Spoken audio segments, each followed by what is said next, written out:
Indeed. Oh boy.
We're live.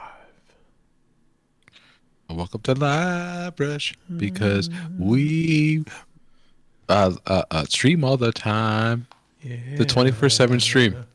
Yeah, we're always streaming. We never miss a stream. It never happens. How you been, dude? Good, man. How are you? Good, man. Back in Welcome action. back, everyone. Back in action. Gosh, it is. Yeah, it is. It's been. How long's it been? 3 weeks? 2 weeks? I don't even remember. Yeah, I think it's been 3. I think it's been 3. Has it been? Okay. Yeah. Well, we were just talking off stream about like how I read I listened to an entire trilogy of books that we'll be talking about for like our next thing that we're going to be working on in the span of time in between episodes, basically. Yeah, dude. Which is crazy. You've been tearing through them. You've been tearing through these books. Yeah. Well, welcome to live. We'll talk about that, I guess, in a little bit. But welcome everyone. Today I'm going to be working on finishing up this Conan thing. Should be a lot of fun. Tyler, I'm finalizing it. I'm putting this thing in Blender, painting on top of it. It is happening. Man. You're going. I'm going. I'm ready. What do you got going there, man? You got some like some dark stuff that you got. Yeah, I'm just messing around over here. I might keep messing with this. It's like a Grim Reaper-y type dude in a hood. Yeah. I'll probably keep messing with it. I don't really Is it have any. Kalul? Maybe it's Kalul. I don't know. I don't have any direction today. I'm just going. We'll see where we go. Maybe it's kind of like last time. I didn't know where I was going to go, and I ended up with kind of a cool sketch. So Yeah. do the same. I thought you were doing okay. So we're doing. Can I tell them what we're going to be working on? Yeah, man. Yeah. Or we were talking about it. So we're going to be working on the next thing we're going to be working on is images based off of the Joe Abercrombie's The First Law trilogy, and I'm really excited. Tyler's been trying to get me to read this forever, and I finally was like, I was listening to. I discovered kind of the magic of audiobooks. It's this new technology that I discovered. Brand new. I'm glad you figured it out, man. That's pretty cool. So I started reading because I wanted to work on. I wanted to do some other artwork for another set of novels, but so I was listening to audiobooks on that, and so then Tyler was like, "You got to read the First Law trilogy." So I went on it. I'm laughing about the audiobook technology, me being ahead, because one of the audiobooks that I was listening to was like, "This is the end of the CD."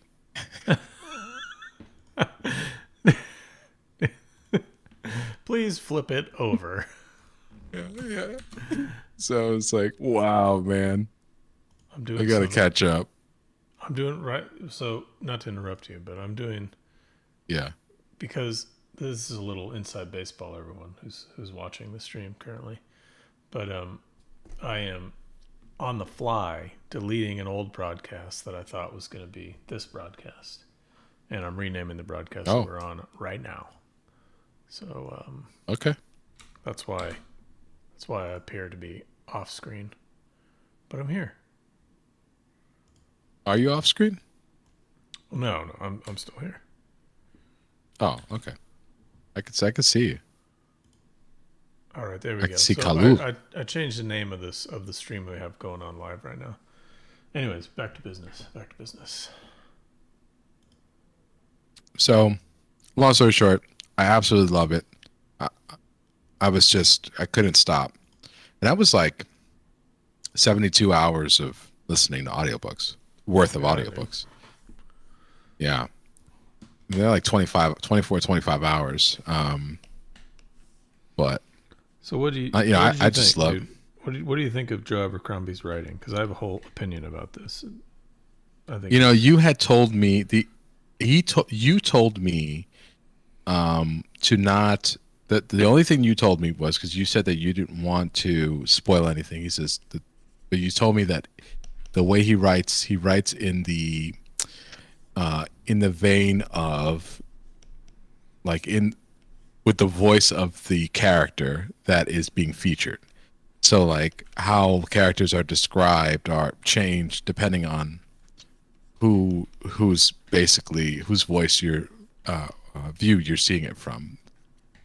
Yeah, like it's still right? It's still third person. Like it's not like there's some internal narration, but it's always being viewed from somebody else, right? He's like, and Logan picked up the bucket, but the way that third person narrator speaks is different each time. It's what I love about, like, he doesn't immediately say like this next chapter is about the dog man or something. It's it's about Logan or another character. It's about them just by the way he writes the sentences. It's so brilliant. I love it. Yeah.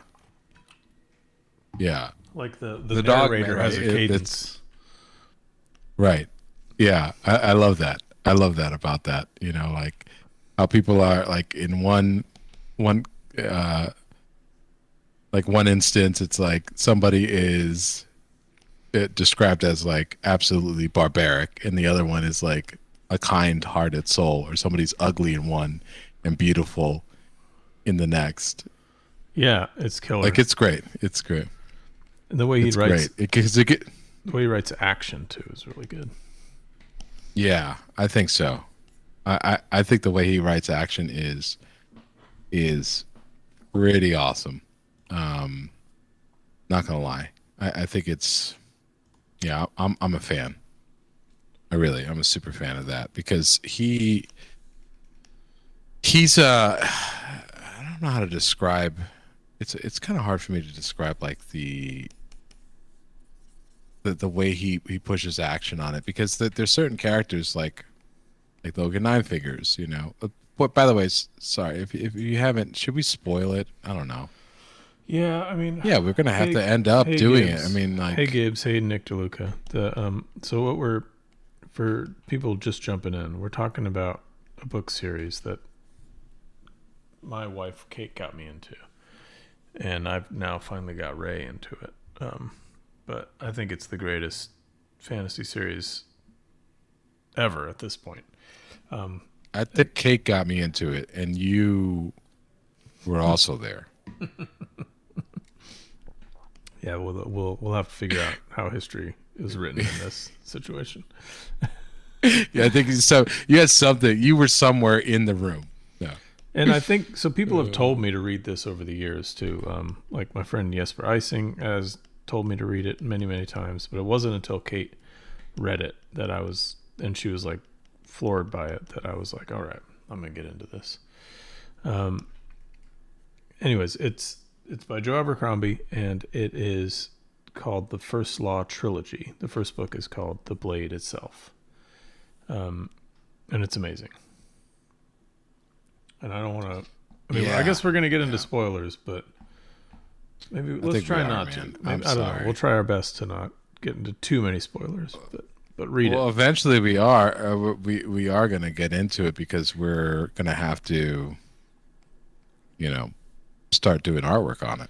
Yeah, I think what Ray and I want to plan to do is try and develop some imagery from the story, some characters, maybe do some visual development for like what we think some of the characters and creatures look like, because there are these like monstrous creatures called flatheads in it that are really cool and something like I haven't really heard of before, because they're not really like orcs, they're something else. They're freakish creatures. No, they're like they're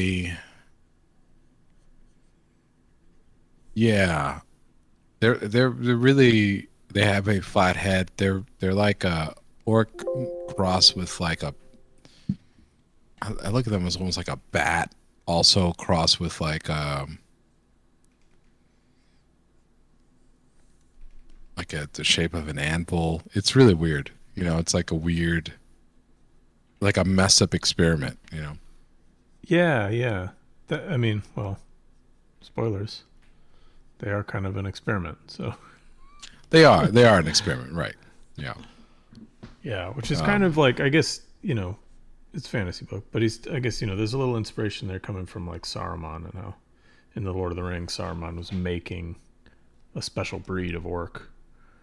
So the idea that these, as an army, right? Yeah, the idea that these creatures were some kind of creation of one of the great wizards in the universe. They're like, for folks who haven't read this, there are these wizards, mages, magi, is what they're referred to, and they're kind of like super old compared to everyone else in the universe. Like they're mythical, right? People don't think they even exist. A few of them, and they've been around for ages, since the world was created. I forget what they call it. What, the circle of the world, I think, is what they call it. If you look up the maps, I know you're doing audiobooks, but if you look up the maps, there's it's like kind of like this huge circle C in the middle, and down in the south is the Gurkish Empire. Anyways, it's kind of irrelevant. But the world's manufactured by these wizards. I don't think it's irrelevant. It's irrelevant. I don't know what I just did, Tyler. What'd you do? It's masked. Everything's dark. Oh no, wait, sorry. Oh, it's not masked. You don't even know. I don't know what I'm doing. I don't know how to use that program. You crazy? So, anyways, let's back up. Sorry. How you doing, dude? It's been a while. I'm doing well, man. It's been really it's been a while. I am just busy working on stuff and I'm doing great. I'm painting away. Just busy. Excellent. Just really busy. I just feel like I'm just like not old. I mean, I'm super busy, but a lot of teaching, some illustration work I'm working on, gallery work. Just started my mentorship at Sentient. That's been going well. It's my second week, and I'm about to start teaching at Visual Arts Passage this weekend. Awesome. Damn, dude. Busy man. Yeah. So it's been like that type of busy, and yeah. How about yourself, man? You've been like conning it up and. Yeah, I did. I think I did two. I think I outdid myself. I did 2 magic conventions within 2 weeks. So I had like a weekend and then a break and then another weekend. And that was too much. Way too much. Dude, we both had cards for magic leaked or released or something. What do they call it? Spoiled. And in between episodes. Previewed, I guess, is the better. Previewed. Yeah. Sorry about that. Yeah, previewed. Yeah, man, we got some new magic cards out there. Very exciting. New set, Phyrexian Cycle. Dude, it was so much fun to work on that.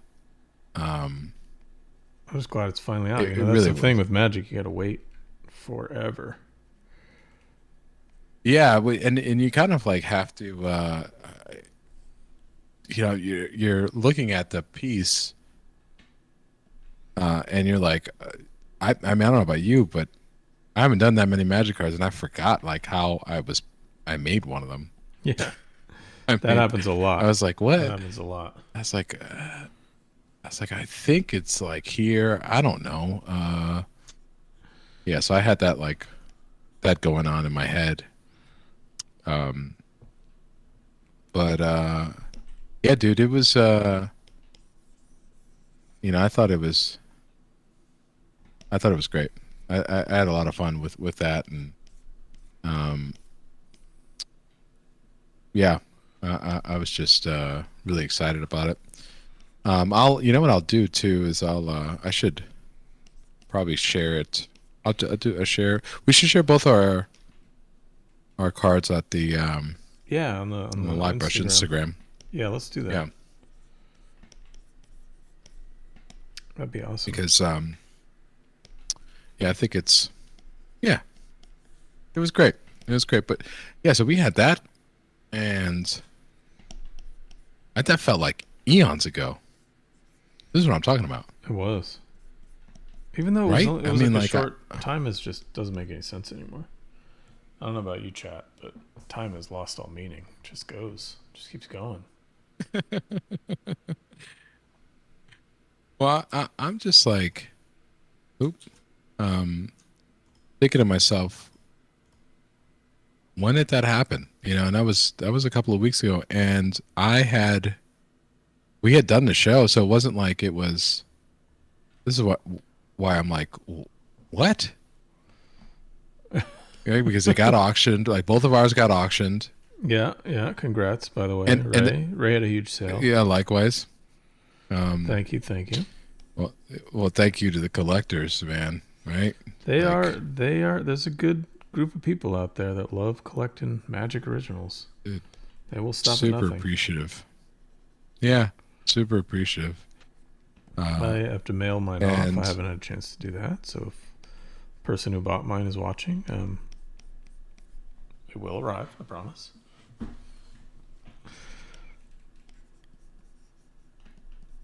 Oh man. It's yeah, but it's So I had mine's, then you had yours. So you were after me. Right, right. So, and all of that happened in between shows. Oh, I This know. is like I spent And 20 minutes just describing how much time. I took it up a lot of time describing how much time it transpired. So, not to mention, I did 2 magic events in right, that and that time. was the last thing I was going to talk about, the magic events too. Right, so Yeah, they're great though. This was a good one. I did one in Seattle and then one in the Bay Area in Oakland. It was cool, like to be back in my hometown again. You know, we went to art school in the Bay, so I went over to we San did. Francisco, went over to Chinatown. It was awesome. I didn't even ask you about your trip. It was so. I think you and I like talked on messaged each other, and then before I knew it, you were back. Yeah, it was a whirlwind. It was a good trip though. I got to see some high school friends that I hadn't seen in 20 years. It was crazy. That like when we were in art school in San Francisco, like I just didn't. I don't know how, but we just didn't talk to each other, even though we lived like streets away. And now I've like caught Right. back up with them after that many years. That's cool.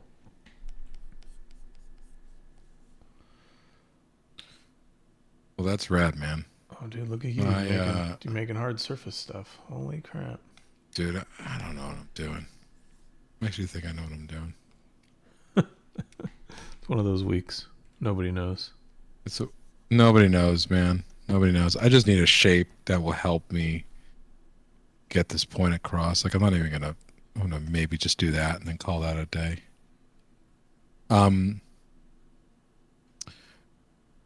Dude, you know what I was thinking to myself, oh man, I could totally do this much faster in Nomad Sculpt.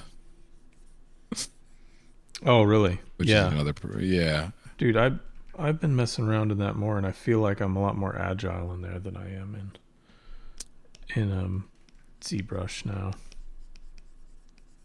I think it's just a you could do so much in ZBrush. Yeah, that's Like true. so much, and The versatility is it's huge. awesome. Yeah, it's gigantic, and it's so the the tools that are in Nomad are much more like cut down, but you still can do a lot. That's the cool thing about that. Like, yeah, there are things like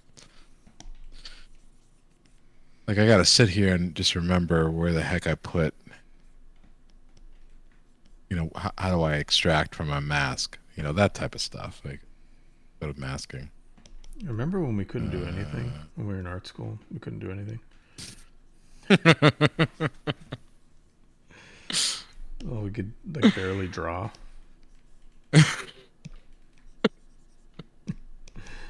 Times have changed. Times have changed. Let's see. We got a question. That's funny. Gibbs, since you brought up magic, I would love to hear your opinions regarding the tweet thread Jason Rainville did a few weeks ago. Besides the amazing work, he talks about how low Wizards pays their artists. Yeah, I definitely am not on Twitter. I mean, I post on there, but I don't read anything on there. I assume I don't know. I'm out of my depth here as to what his post is about. I assume he's talking about, like you said, what Wizards pays. Contractually, we're not allowed to talk about how much they pay. That's in the Master Artist Agreement, I'm pretty sure. But yeah, I mean, I don't know. Every company could pay more. Every company on Earth could pay more to the people that work for them. So yeah, but they're big in their own right in that they pay a lot more than other card games. So it's hard. It's a hard argument to have. Of course, every argument's a hard argument to have on Twitter because kind of a terrible place to have discussions, but I'm revealing my own feelings about what Twitter is. I think it's easy. But yeah, I think no. I mean, I this is me talking outside of understanding what Jason is speaking about, because I haven't read any of the threads. But yeah, everybody could pay more to working artists. Okay, let me see. I recommend you guys have a look at this thread. It's amazing. You brought up a subject to art community. If you guys haven't seen, oh yeah, I'm pretty aware of what at least the magic community is, the magic artist community, what their opinions are as to what we should be getting paid. And I agree. We should be getting paid, and all working artists should be getting paid a lot more than they get paid. What do you think, Ray? You think we should get paid more or less? I think we should get paid in different currencies. Oh, you mean like video games or something currencies? Like that. Yeah. That'd be kind of cool. Pizza. You know, like you when instead of getting cash prize at the end of a tournament, you get like a PlayStation or something like that.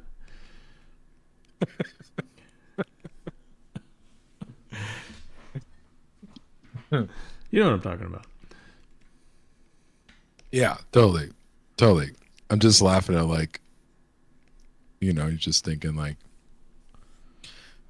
honey, I got paid, and like a PS5 rolls up. Yeah. The PS3, which where right is now it? would probably be great to get paid in a PS5 because you could scalp the heck out of it. Right? Hard to get a hold of that console. That is true, dude. That is true. I finally got one. It took me forever to get my hands on it. It's crazy. Are they still hard though to get? Yeah, they're still pretty difficult. It's just crazy high demand, and I still think that we're suffering on that chip shortage issue. But anyways, yes. Sorry, I didn't mean to I don't sound flippant about it. I like you. I'm out of my element on that. I can't speak to something I don't know. Yeah, I know what the discussion has been over the years, and everyone has worked. The people, it's two-sided, right? Everyone I know who works on Magic the Gathering has been working very hard to get raises for artists over the years, and they've been successful a few times here and there. I can't obviously say the numbers because I'm almost certain that the master agreement says we can't discuss the numbers. But I think big, rich companies should pay the people that work for them more money. That's what I think. Sounds controversial, I know. Yeah, I mean, but you're hearing it from me here. I think we should seize the means of production.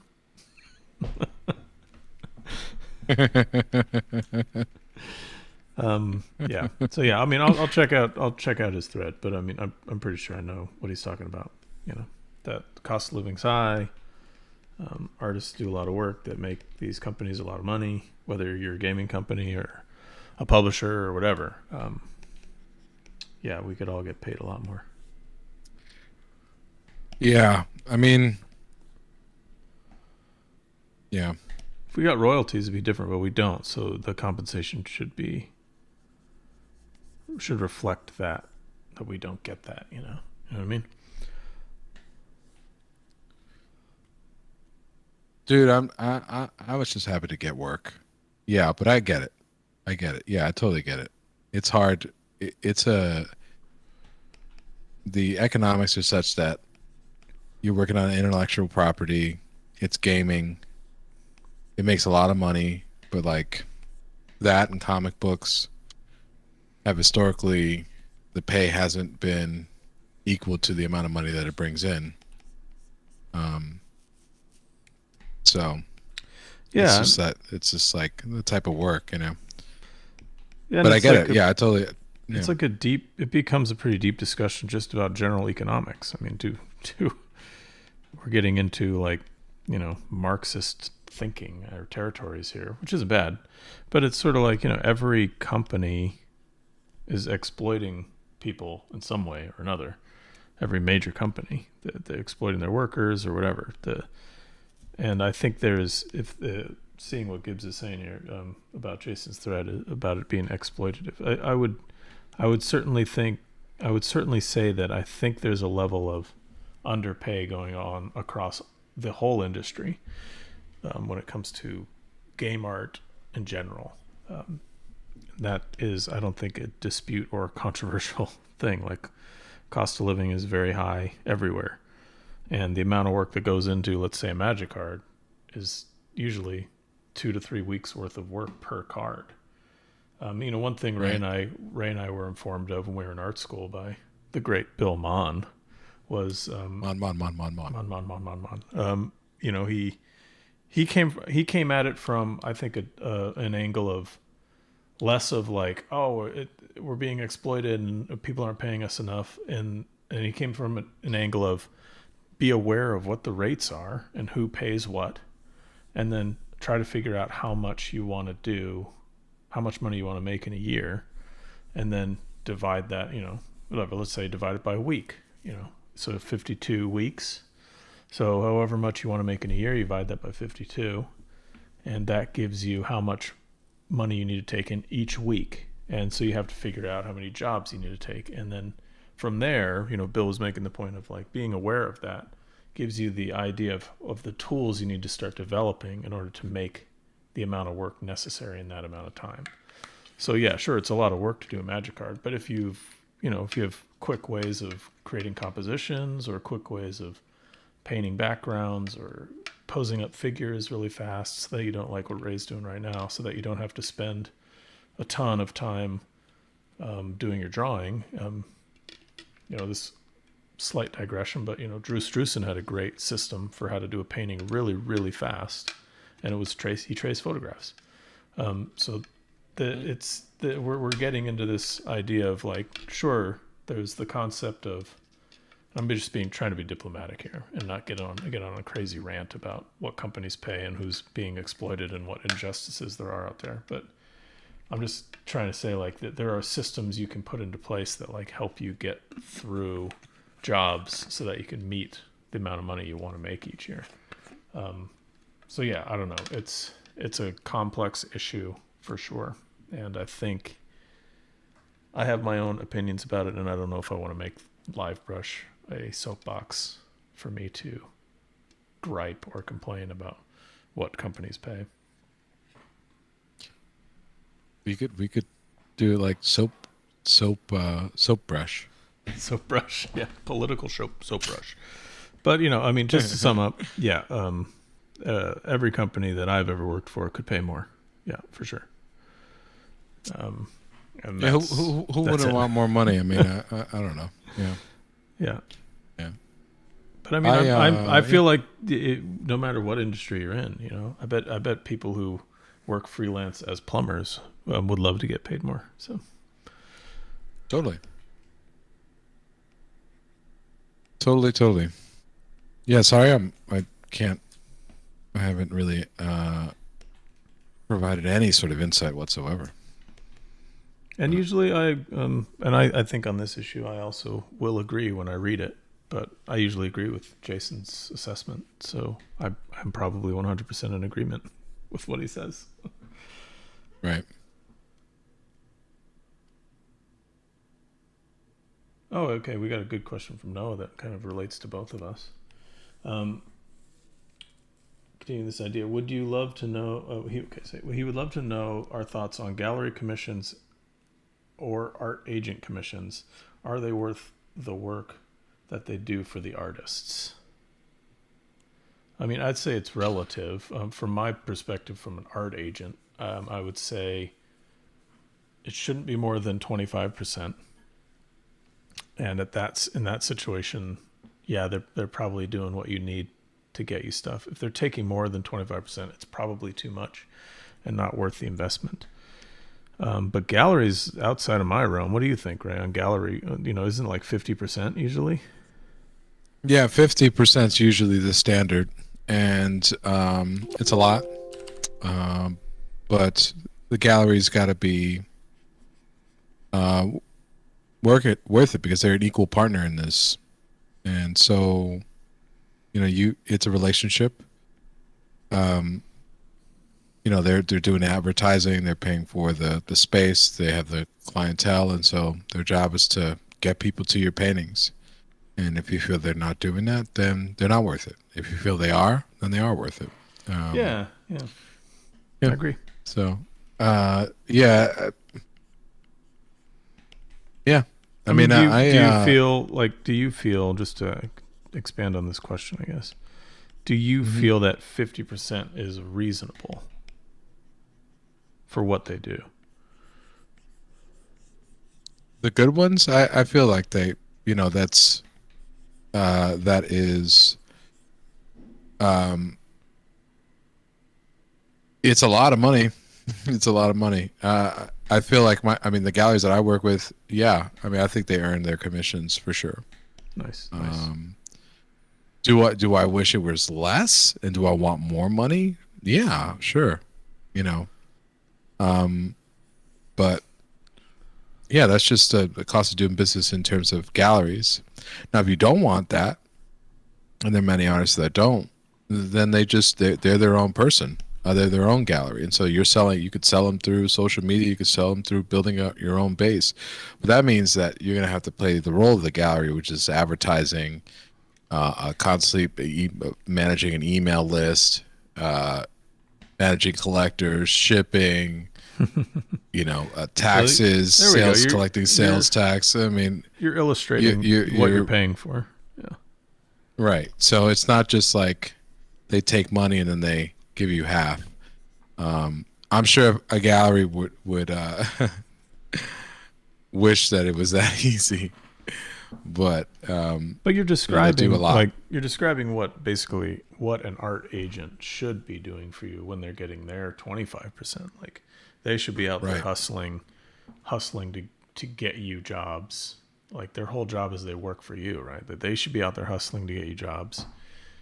They should be out there advocating for you to work on stuff. They should be pushing the clients on their schedules so that they can accommodate the artists who are doing a lot of work for them. Like, it's, they should be handling all the paperwork and contracts and money and all of that kind of stuff. So, yeah, you're paying for something that's pretty important ultimately. Yeah, absolutely. And that's the thing about you have to be, you just have to be diligent about your research on that too, and talk to other artists. And not all galleries are created equal, and not all agents are created equal, and so on and so forth. So that's the truth.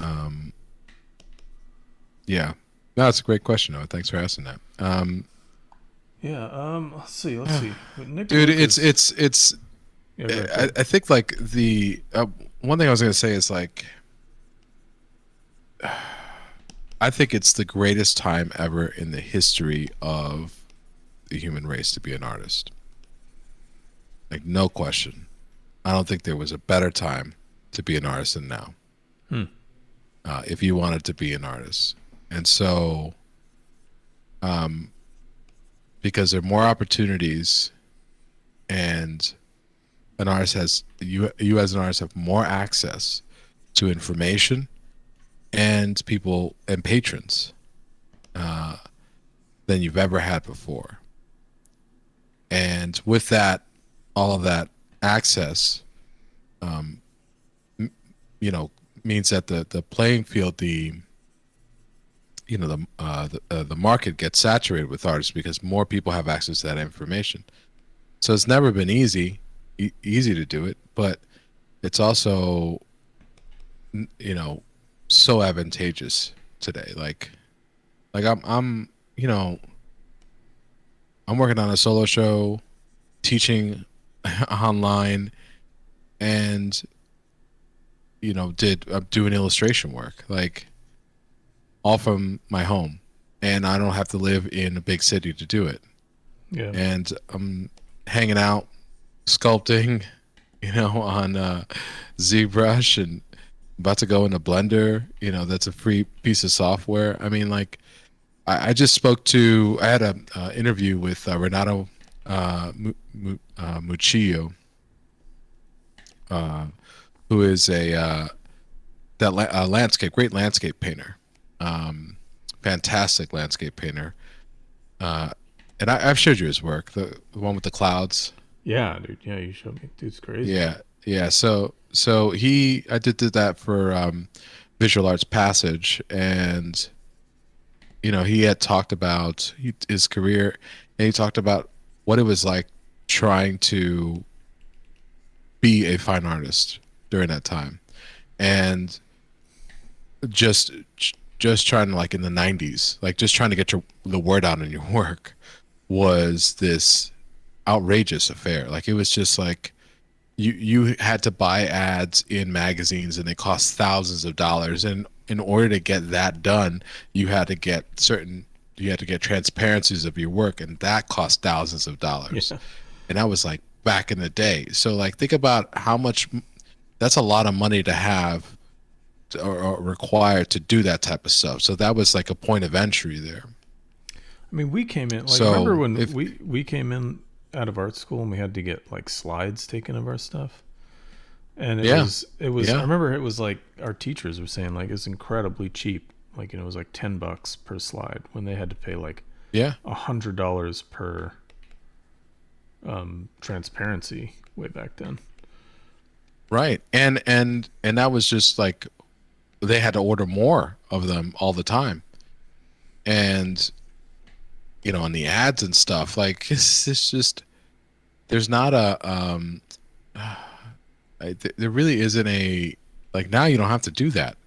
I mean, there's pros and cons to everything. I'm not saying that it's like all hunky dory and stuff, and there's a lot of artists have always been getting exploited, for their gifts, but you have more control over your destiny now than I think, as an artist, than you've ever had in the history of art. Yeah, I mean, I In the history 100%. of art. I 100% agree. It's like it's never been easier to show your work. Now it's easy to get lost in a sea of people that are able to show their work. Whereas Right. before it would have been, years ago, it would have been hard to just to get your work in front of people. Now it's like art directors are probably overwhelmed with the amount of work that they can see because of social media and like so on and so forth, like that kind of stuff. It's almost hard to even pick. There's like decision paralysis, I assume, on their end. Totally. Yeah. Yeah. And I don't doubt it. It's like, it's because there's so many people can, yeah, like you're saying, like, it's the whole world now has access. Like, just think about magic. Like, it's an internet. There are artists from everywhere. Back in the day, it was like, are you in the Pacific Northwest? Yeah, yeah. Right? Are you in New York? It's, Yeah. are you in New York? Are you, near something? Can you get a, like, then FedEx came out, they're just like things that, like, that concept blows me away, though, dude. The whole idea, like, that FedEx changed like, we missed that completely. We didn't. I've thank never goodness. FedExed a painting. Thank goodness. Yeah, I'm glad I didn't have to deal Or with reproduction. Yeah. I'm glad I didn't have to deal with it. So we all have our just the things that we have to do to help us make livings, and there's always going to be struggles, I think, regardless, and there's always going to be competition, and the competition will always get better. So, and there's always going to be, I don't know, I just don't think that that's like, Yeah, making a living as an artist is not a, yeah. We're getting into that sort of, like, again, that economics thing. Mm-hmm. Like, yeah, I mean, the companies should pay us more. We should all make more at galleries as well. But And also, but you as an someone's artist, gonna, it's your responsibility. Your responsibility to know also where that money is, yeah, you gotta right? seek it. Right. So like you can't, there's not, like back in the day there was a lot of money in like thousands of dollars you can get paid. You like a really good living being a magazine illustrator. You Mm-hmm. can't do that now. So you can't complain.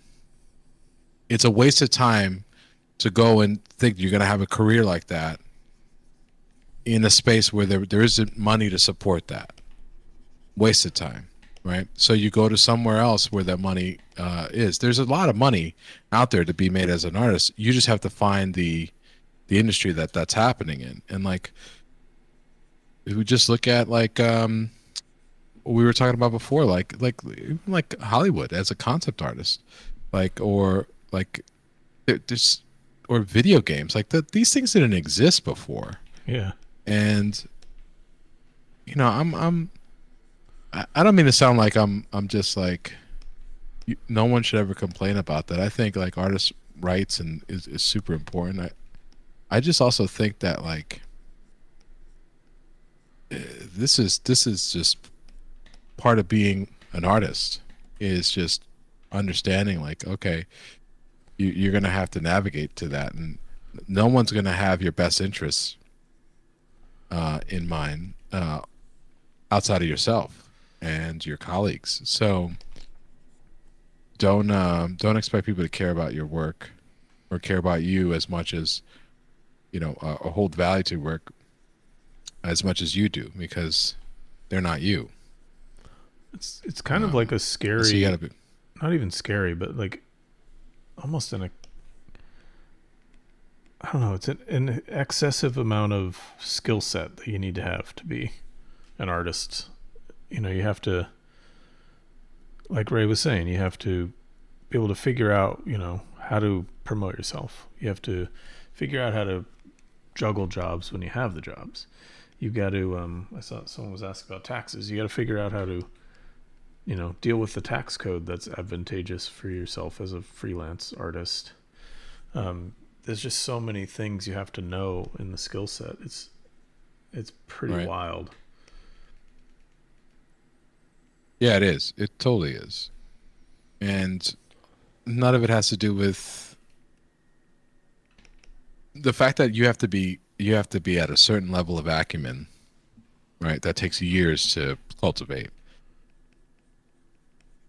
It's rough as it is, right? And then on top of that to have you you also as an artist like you have to be have a business acumen too to understand what your how to go about leveraging your skills to in order to obtain like a good living and make sure that they're valued is a whole nother thing too. That's part of your job as an artist, and I think that that's the thing that I don't know. It goes so beyond the making of art, right? And it's more about being aware of the function of art. Where is it most useful? How are you? You have to think about it as when you're thinking about companies and things like that. What value do you bring to a company? And the second, like if let's just say Magic ended up paying $50, right? They decided one day we're like, we're going to pay you $50 a card. I think they paid $30 a card in the 90s. Back in the day, okay, so Yeah, 30, right? I'm almost certain. Let's say in 2023, that's amazing, right? Might have been 300, And but I think it was 30. No, I said that sounds about right because they weren't bringing in the money that they're bringing in now. So like, I mean, they hadn't even I begun would think yet. that it's like they hadn't even begun yet. So it was $30, right? So if they started to say it was $30, then people would just go and leave and all that. It's don't expect them just go and find another place that's willing to pay more for it. I don't know. You know, am I making sense? No, I you. don't. I don't That's why think I like kept. You're totally making sense. That's why I kept bringing up like global economics. If we all demand, let's say, that Marvel pays every artist that it's ever worked for the comics industry way more. Well, as a giant corporation, they're going to be like, well, no, now our overhead is more, so we're going to go find cheaper artists because we don't want to pay that amount. I don't know. It's just like how it always goes. It sucks, and I don't agree that that's how the corporate system's going to work. But it just means that as a freelance artist, you have to be clever. You have to find ways to make passive income or extra income, or this is all part of this juggling act that you have to be as a professional artist or any professional creative. I imagine people who work in Hollywood have to deal with similar things. Yeah, 100%. 100%. It's like I keep seeing all these articles like of Ryan Reynolds and all of his holdings and like different companies that he's created, and it's like that dude's hustling to make other companies based on the because now he has the influx of capital from being a rich movie star. It's like even in Hollywood he's hustling to get other things going and diversify, I guess. Right, because there's going to be a point in time where no one's going to care about him. Yeah, sure. Like who he is, right? And that is, hey, it makes sense. Makes sense to leverage what he has, and I applaud him. Get that money. I mean, I think that it also. You just have to, as an artist, I think we're all trying to figure out ways that we can have a life that allows us to produce the work that we want to produce so that we're happy, because I think that's super important, but sometimes it's not,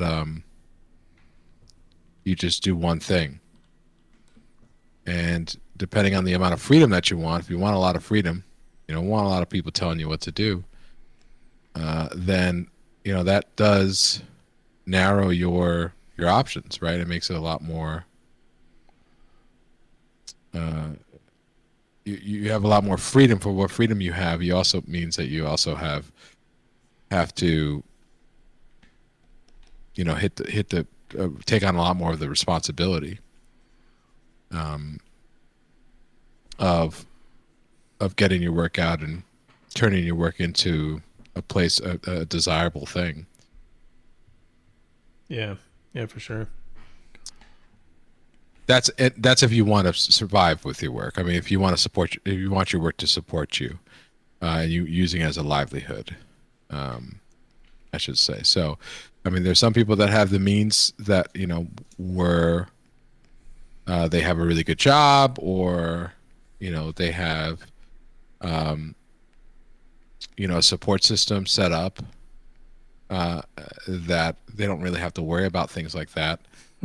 Then you don't have to worry about that. I'm trying to say this to people that just kind of don't have to work. Right. I think I might be saying that. Yeah. Who are these people? No, I'm joking. Who are these people? I know. It's like not to. I guess.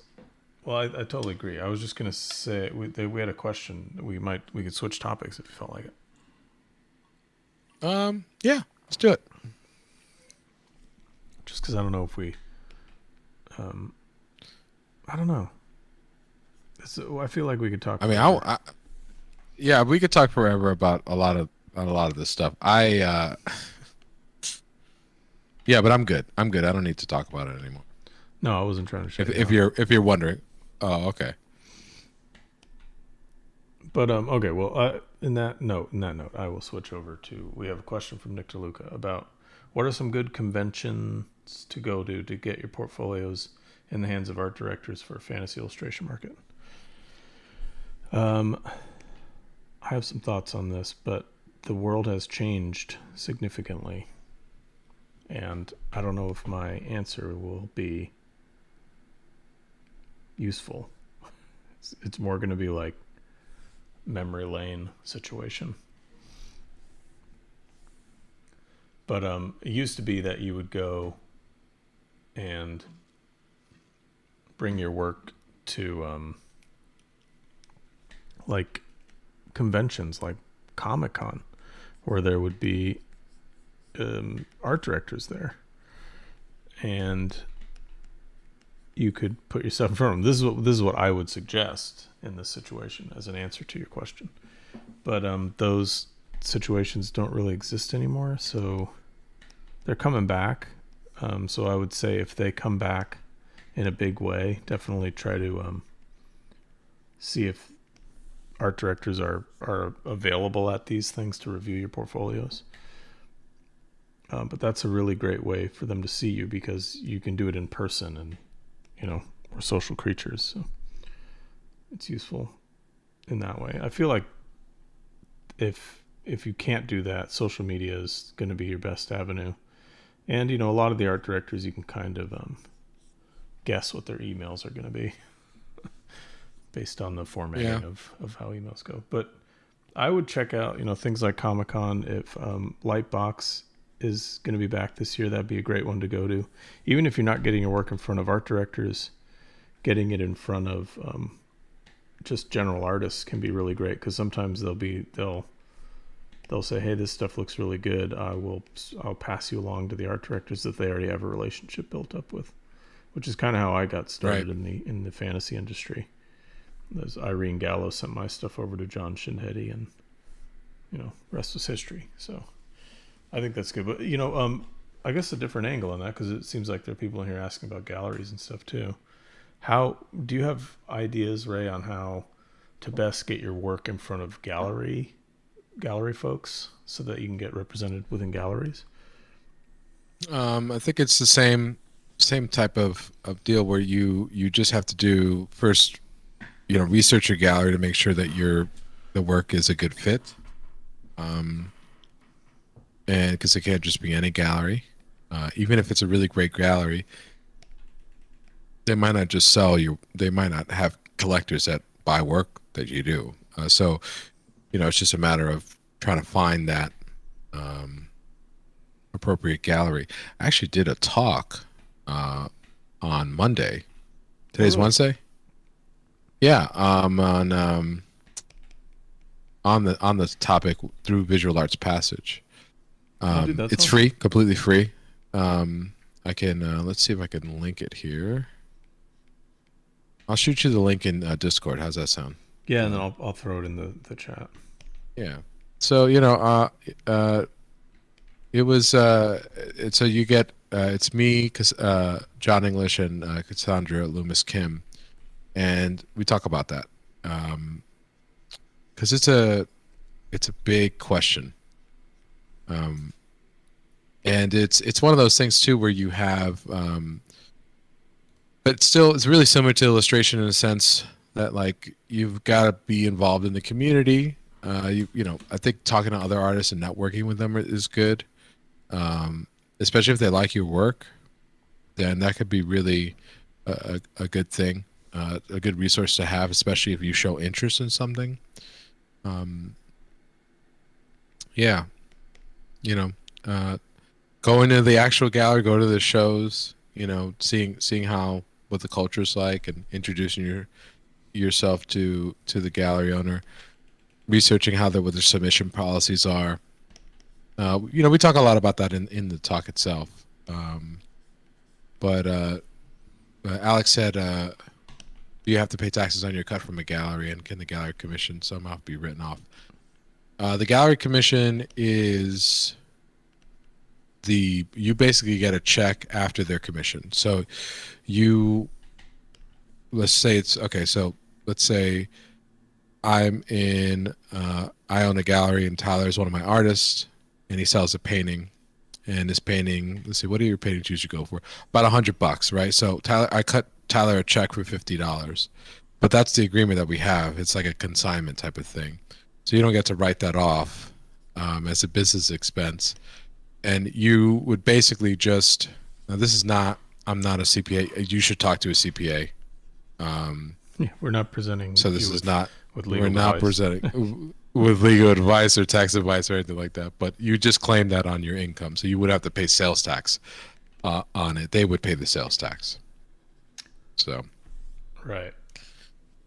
And you could also, I guess, make the argument like if the funds, like if, I don't know, it's like, again, no tax legal advice here, but it's sort of like you could essentially treat it as an auction fee.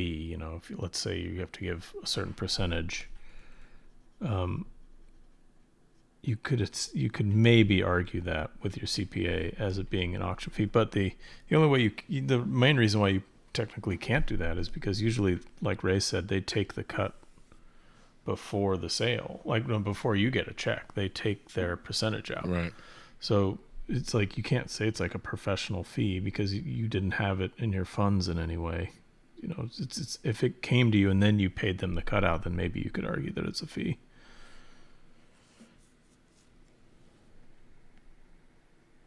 What a weird world! What a weird world we work in. Talk to your CPA, yeah, please. And if you don't have a CPA, don't get one.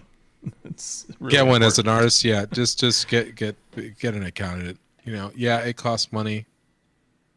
Everything costs money, but like for example, for me, I do some painting auctions, and I pay the 10% to the person that runs my auction after the fact, which means in that situation, I consider that a fee. So I write that fee off because I've already received the funds for the sale, and then I send the money out to that individual for running the auction. So it's a fee after the fact. Oh, interesting. I never thought about that. But I think, thought about that. I think there are auction fees in the tax code because people run auctions. Okay. But it's different from like an agent's fee or a consignment fee. It's different. Huh. Yeah. Yeah, I know. I don't know. Do your taxes, folks. I know. Taxes, though. I mean, yeah. Taxes were due yesterday, folks. So do them if you haven't done them yet. What? Wait, what? Dude, so this will be interesting. I don't know if it's worthy information for this stream, but I submitted my taxes yesterday, and they were immediately rejected because somebody out there filed taxes with my social security number. God. Which means they fraudulently filed taxes with my social security number, and now I have to jump through all these hoops because I couldn't actually file my taxes because someone else did already. Well, technically, you filed your taxes. Technically. And apparently I was talking to my CPA, this happens all the time because what people do is, you know, they're fraudsters. They get a hold of your info. They file taxes like January 1st, like long before anybody's going to file their own taxes. They get a refund from the government based on the fake taxes that they filed, and then they just vanish into the wind. And then when it comes around, when April comes around and the real person wants to do their taxes, me, you can't file it. So you have to, and then there's this whole fraud form you have to fill out with the IRS, and it's a huge pain in the butt. God, Tyler. So, yeah. I'm sorry, dude. That's what I was dealing with all of yesterday, and there's still more I'll have to deal with. Yeah, pretty cool, huh? Pretty cool. So do you want to be Tyler Jacobson? I'd like to be. I don't know who I am now. I know. Oh man. I'm somebody. Yeah, that's horrible. When you told me that, I was like, oh. Yeah. As if you don't have enough. Well, and like this obviously must have been all part of the same thing because like this is great content for the stream, by the way, everybody. Last year, someone was wiring money out of my checking account to Lithuania, so I had to cancel my checking account and make a new one and everything. But so somebody, and all of our stuff, obviously, all of our information is out there on the internet to be had by anybody. If they know how to search hard enough, I'm sure they can get all of our social security numbers. But that means somebody got most of my information at some point, and the hackers are just going at it. Dude. So I decided to declare war on the hackers. Total war. No, I do not declare war on the hackers. Okay. LiveBrush is not. Ray's not doing it. I'm personally doing it. Yeah. With no association with LiveBrush. No association. No association with LiveBrush, please. Thank you. Actually, they're too powerful. I'm not going to declare war on them. I'm not going to declare war. I take back the war. War undeclared. The war is over. The peace accord has been. I'm already giving up. I give up.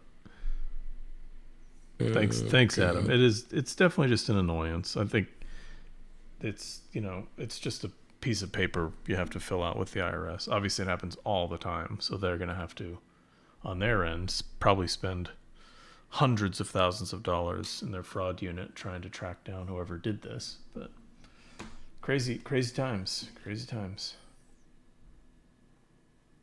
Dude, you can't get a break, right? They're coming for you. They're coming for our digital money. What we should do is make up a digital money that they can't get. Oh, totally. Totally. Foolproof. Some sort of digital money that is in no way a Ponzi scheme.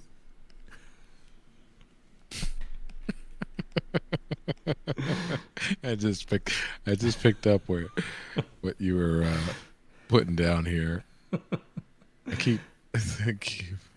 Adam, to answer your question, yes, I will be at Lightbox, 100%.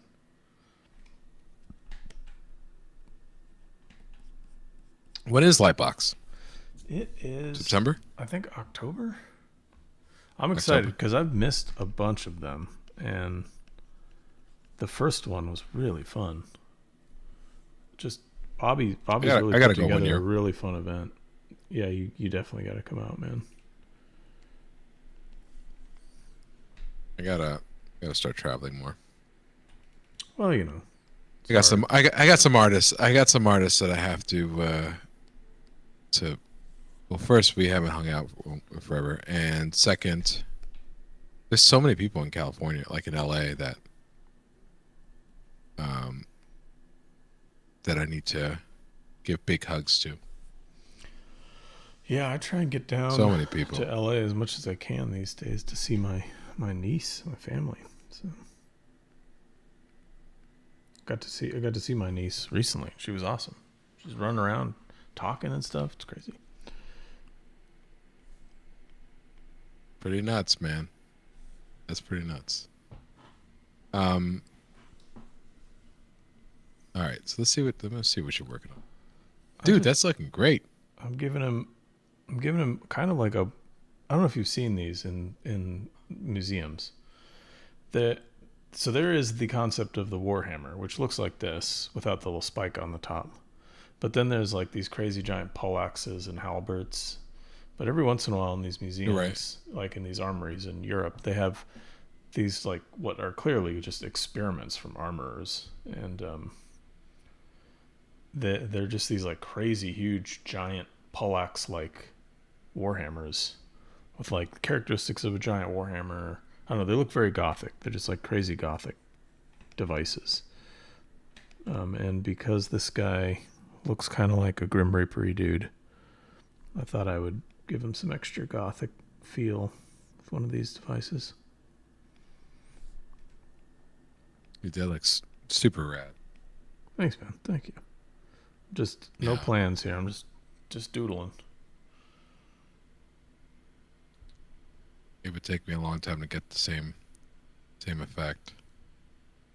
Like how I was like, well, I have thinking like, oh, and then how. So, what are your thoughts on fabric, getting folds and things like that, and like I've been thinking a lot about this because it's something that sculpting? Well, just drawing in general, right? Because you just drew that, right? Yeah. You didn't sculpt a piece of reference. No, I just make up fabric a lot of the times. Yeah. I wonder, because I'm thinking a lot about this. The idea of, I really like fabric. I take a lot of reference to get it and whatnot, but I want other ways that don't tie me down to kind of the real world. And so I've messed around with Marvelous Designer, and it's cool. It just takes a while to simulate stuff because it's like, just like it feels like simulation is like, is that look good? No, let me tweak that. Okay, does it look good? What about now? Nope, I'll just tweak that. And so you just tweak it the dials until it's absolutely right. And I just want something that's a little bit more, I'm like, maybe I should study just fabric and just study sculpting fabrics for things. I mean, I can make up like certain things, but not. Am I making any sense? Yeah, well, I mean, it seems like Marvelous Designer is you need to be a friggin', sewing person. Like you need to know how to sew. And yeah, but I don't know. For me, I just like with this guy's things. I just make them into big chunky swooping shapes, and then I start doing the form cast on the little shapes that I made. Like they don't have to be. For me, it doesn't have to be like perfect. It's just like I'm just like, fabric hangs like this and those little like the catenary arch shapes, and I just make a bunch of those shapes, and then I start like building in the form cast sort of like here. I don't know if you can see the stream, but like if I made a brush that's kind of like that. It's got like a form cast feel to it. Like this one. So it's like a hard to soft, right? So like I'll pretend like, okay, the light's coming from over here, so it's going to be a cast shadow to transition, and then I'll do a bunch of them over and over again like this, and it starts to feel like cloth, and then I'll kind of come in with like reflected light here and there. So I'm just making stuff up, and I'm just letting this just like I would take a paint not a filbert, but like a flat. I would take a flat in oil painting, and I would just turn it on its edge, and I would just start carving out shapes, so I get that form to cast look. So that's kind of just how I just make them up. That's how I make up fabric. When it gets really complicated, I have to get reference for it. Okay. No, it's good to know. I've been meaning to ask. I know I asked you like some time ago, but you have a great ability of retaining that understanding how to visualize that stuff. And so I was wondering. I was like, I gotta ask Tyler because he's really good at making up fabric to make it feel like it's believable. Dude, so this is the conundrum I have. This is the paradox that I deal with. I appreciate that. What are you saying? And I definitely make up a lot of fabric. And I could make my life easier by just photographing it. But there's some sort of like craziness in my head of like, I want to make it up and I want to make it look good. And I could make it look great if I just took a photograph. But instead I want to like crowbar my way through making it look as real as possible without getting any reference for it. This is not, anyone listening, this is not a great way to work. efficiently as an illustrator. Use the tools, use the wonderful, amazing optical tools that we have called cameras, to make things a little easier for yourself. Yeah. Oh yeah, totally. Like I mean, I like the idea of the thing about 3D. Like this is the reason why I love 3D for this reason, in a sense that like I can be a lot more expressive with my forms and build out information for myself a lot easier than taking a photograph. Because sometimes I don't want to be. I really was feeling limited by what I could find in terms of reference. Like my image was. Like it would be, or it would suffer if I couldn't really splice together reference for it. Mm-hmm. And so I was getting to the point where I felt like my imaginative stuff was starting to get compromised. And that's why I turned to 3D, because it didn't have to be. Right. And so I've been thinking about, I can, if I wanted something from Conan, I wouldn't be able to I could make up some of these shadow shapes, but not all of them. And it wouldn't be like, I'm like you in a sense that like, I love collecting reference, and but I want it like exactly the way I want it though. And so when it comes to fantastical things, it's hard because then it's not really the case. So I wanted to I adopted going into 3D because it allowed me to have that control over that. And so with fabric, I'm like, how should I approach it? Because with anatomy, it's easy. It's just, you get a lot of reference. It doesn't have to be good directional reference. It just has to be clear. Right. And then you can match your angles, but also understand how things are going. With fabric, I find, look, with me, it's like, oh my God, it could be hard to kind of figure out where the shapes are. If I have good reference on it, no problem. I actually love drawing fabric quite a bit. But it's just the visualizing it, how it would fold and how it would sort of sit, I think is one of the things that it's just tough.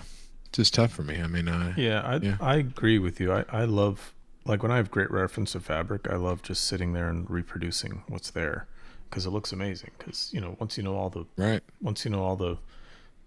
it's just chiaroscuro, right? It's just form or hard cast shadows and form soft transitions. Once you get that down, like, and what you're looking at is a big drapery, you can make like photorealistic looking paintings of cloth. I just treat everything as like really wrinkly, bunched up bits of cloth when I'm making it up. Doing like smooth, big cloth transitions, I'm not great at without reference. But this actually goes back to a question that Nick DeLuca just put in the chat. With cloth, how do you handle it not looking like plastic? This is a really great question, because this is something that happened to me all the time when I was in art school. Everything that I painted looked like plastic, and it's how you manage. Yeah. It's how you manage your specular highlights. Remember that cloth, unless it's like leather or silk, has almost no specularity. It's so, to avoid it looking like plastic is to avoid specularity. So plastic looks like it does because it has specularity to it, which means that there's a specular highlight like this. Here, I can put it in my little window here. You're not going to be able to see it. This dude's made out of plastic, this little anatomy guy. So where you get here, like along here, you have a specular highlight. There's a reflectivity to the plastic. If you avoid that entirely cloth, it's going to look like cloth. And the way you do this is you just never bring your whites super white. Like on this little Grim Reaper guy I have here, this will look like plastic. If I like take this bright value that's on his little skull face and I start putting it into the cloth on what I think are the highlights, this is the exact wrong way to do it, because the more you do this, the more specular it starts to look. And clothing is not specular, almost never. You know, look at your jeans. There's no specularity to it. There's no highlight. They're the high spots of light, like they're the brightest spots of your jeans, but there's no specular highlight. So see how this Grim Reaper guy is starting to look like he's made out of plastic. His cloak is starting to look like it's made out of plastic because I have this really strong highlight. So you see how that's starting to look really specular, like a really shiny, greasy coat that he has on. Here, I'll just do it in a few more spots so you can see, so it looks really specular. So now it looks like plastic to me, and maybe it does to you. It looks shiny, and when I turn this layer off, you'll see now. Yeah, it looks like a full like a pleather. Yeah, it looks like leather or something. Now when I turn it off, it looks like regular cloth now, because it doesn't have that really intense specular highlight. Now you can take advantage of this now. So if, like what I did, if I want this cloak to look like leather or like Ray said, like pleather, or just like a wet cloth, or oily or something, you can start adding in those highlights when you're making up stuff like in fantasy illustrations. You can start manipulating that, the surface texture. So I do that a lot in my fantasy illustration. I mess around with how much specular there is and how much there isn't specular. So when there isn't specular, just remember, don't bring things to a really white finish. You know, Ray's got a great example. Like he's working on that sword right there, and see how it's like a dimmer orange than everywhere else. And there's no now he's adding in some highlights, but if you keep that, like I have with this guy's cloak, like I'm keeping the values close, except for the cast shadows, you get a nice flat look to it. So take a look at a great way to play around with this, just is like a training tool, is to like try and like get a bunch of spheres and spray paint them, and do matte like get Krylon matte finish and Krylon gloss, and like look at how different the surfaces are when you have something that's super matte finished and something that's really shiny, and you'll see one has specular and one doesn't at all.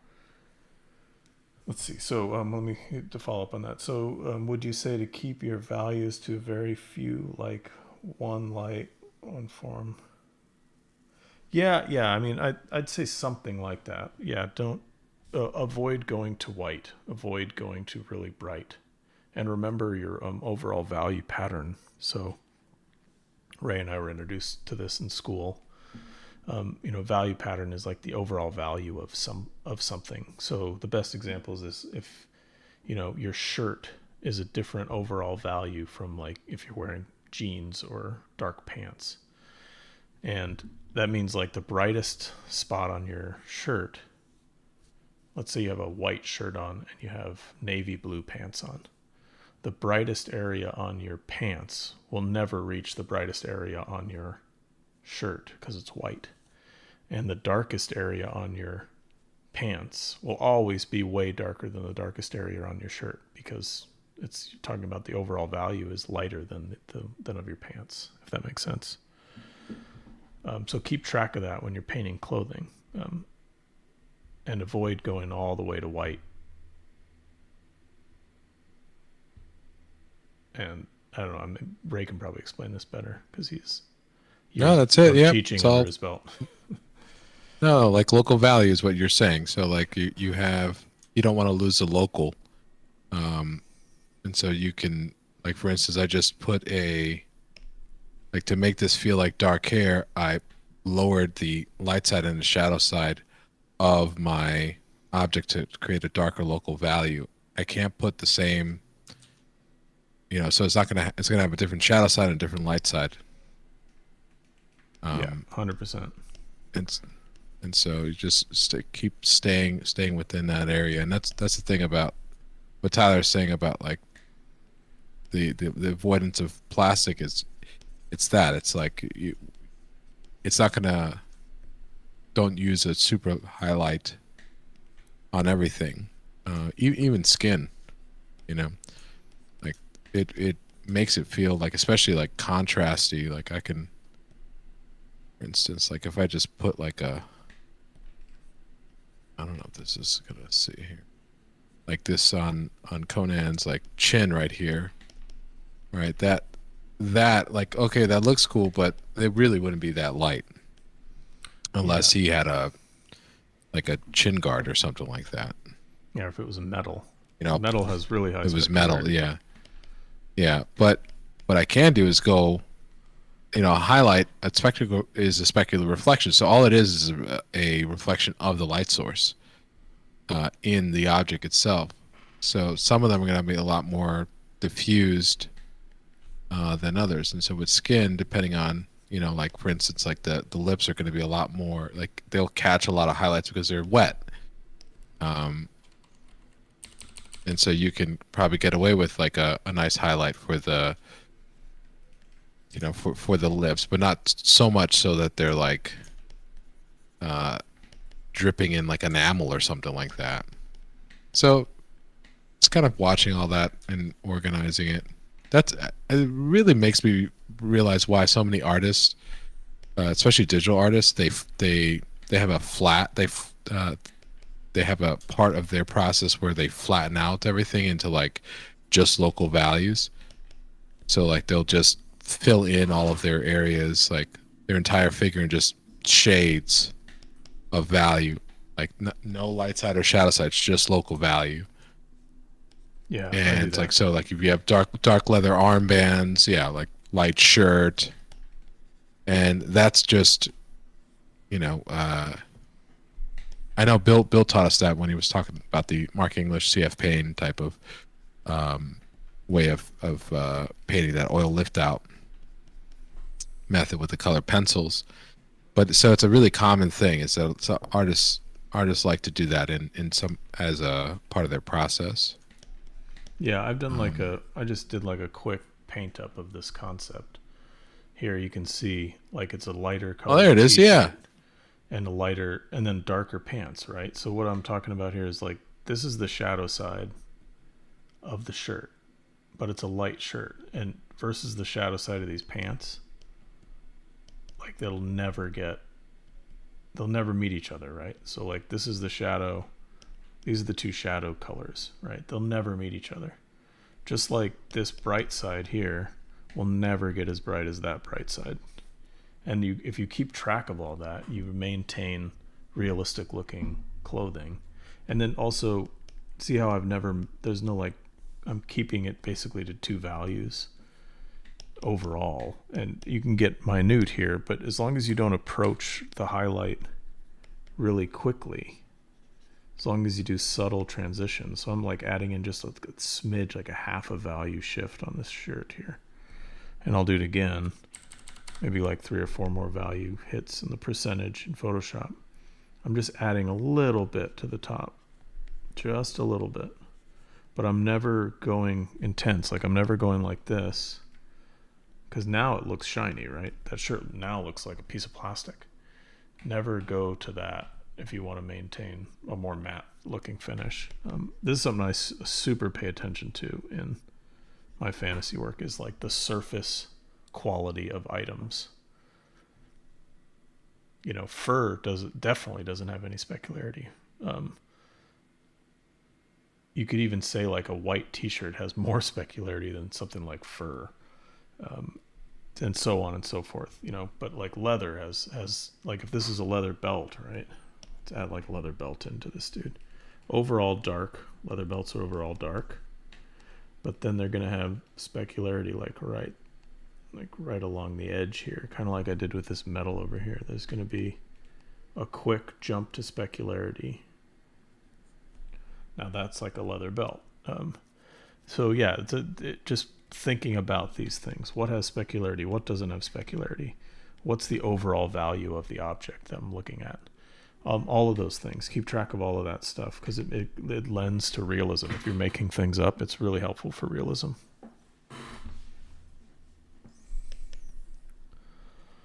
Dude, that was a great description of that. Thanks, man. Thank you. I got to draw it out. It's hard for me to put it into words. Well, why? It's only, I mean, it's a visual language. I don't see why not. That's true. That's true. Dude, Photoshop is just freaking out on me right now. Watch this. Check this out. You're like, what the hell? You got a key compressed somewhere? Weird. You know, Photoshop will do that. leave me alone. Leave me alone, Photoshop. Watch this. Oh no, it's fine now. Oh, of course. When you want to show it. That was weird. I would say one more thing to add to that before I don't want to leave it incomplete. Also, remember like light transitions, right? So like Ray's piece up here just made me think of this because it's a perfect example. His brightest area right now is like right along Conan's ribs there, because that area is catching the most light because it's at least in the framing, it's the closest thing to the light source. So when it comes to specularity, you want to do the same thing. So if you have two human eyes on a face, the face that's the eye that's farthest away from the light is going to have a dimmer specular highlight than the eye that's closest to the light. So like on this guy here, like this metal on his halberd thing is going to have specularity, but only up top. Like I'm not going to have the same amount of specularity all the way down here, right? Like let's say this is the most specular spot of his weapon right here. And that's the value of the specularity that I want to use. Is that. Like that's a nice, like that looks like metal, right? I wouldn't use that way down here because it's just too bright. It's way farther away from the light source than that is up here. I would use something a lot dimmer down here. Like if this is a little metal wrap, I'm going to use something more like this. Just a smidge dimmer because it's so much farther away from the light source. It's never going to have as much specularity. All right. It's enough of that. Enough on that. Dude, maybe people just got a free lesson from you, okay? You talk as long as you want. That's the point of LiveBrush. That's the point of LiveBrush. Yeah. Yeah. That's great. I mean, thanks for sharing that, dude. Unless you're getting lit by the sun, everything has drop off. Just remember that. All light drops off based on how close it is to the light source. Unless you're getting lit by the sun, which is an infinitely bright light source.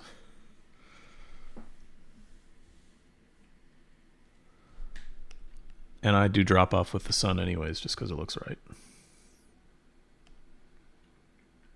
Yeah, it's an illusion too, right? At the end of the day. Yeah, for sure. So these are just tricks to getting that illusion to work.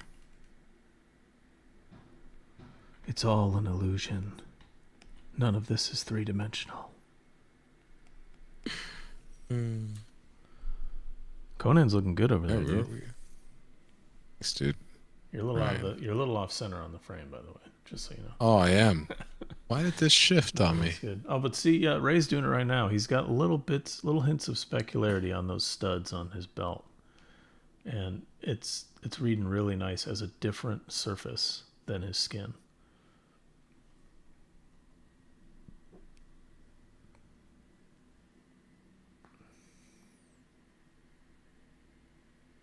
I'm trying to think of what I want for this background.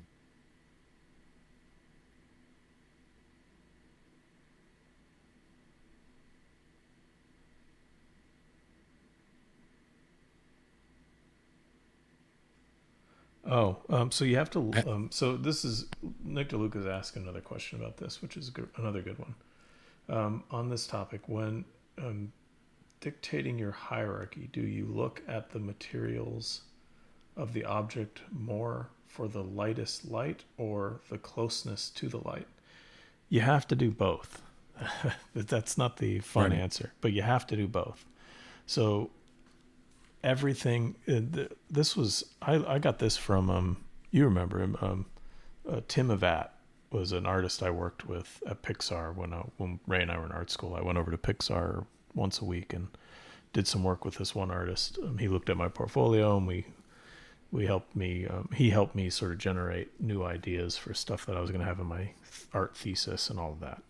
But the one thing that really stuck with me was what he was talking about is everything you look at has a gradient, because there are distances, like it's just like we said, everything is either close to the light source or receding away from the light source. So every single thing you look at has some kind of gradient going on, and so you have to look at the overall lightness, like the value. We like to use the term value, like the overall value of the piece of clothing you're talking about. But then you also have to consider the transition that it is going from light to dark. Now, if you have extreme light, like I have in this Grim Reaper-y looking guy, everything can drop into infinite shadow, infinite darkness. But you have to keep track of both the transition and the overall value, and that's the best way to get to realism. This is what Tim was instilling in me when I was in art school: is look at every single thing that you're drawing in your painting and make sure that you're not treating anything excessively flat. Have some kind of transition, just in the slightest bit, like if you painted a whole room full of squares, every single one of those square surfaces, like cubes, sorry, every single surface of that cube, there was almost no situation in that illustration where you would have a completely flat face. You'd have some kind of value transition on the face of all of those cubes, because they're all moving they're all in various like proximities to different light sources. And you can see Ray's doing this right now. Like every single area, like his arm has a transition from slightly outside the light to more in the light. His rib cage has a transition from really close to the light to a little like bending away from the light. There's transitions everywhere. So it's really keep track of all of those gradients.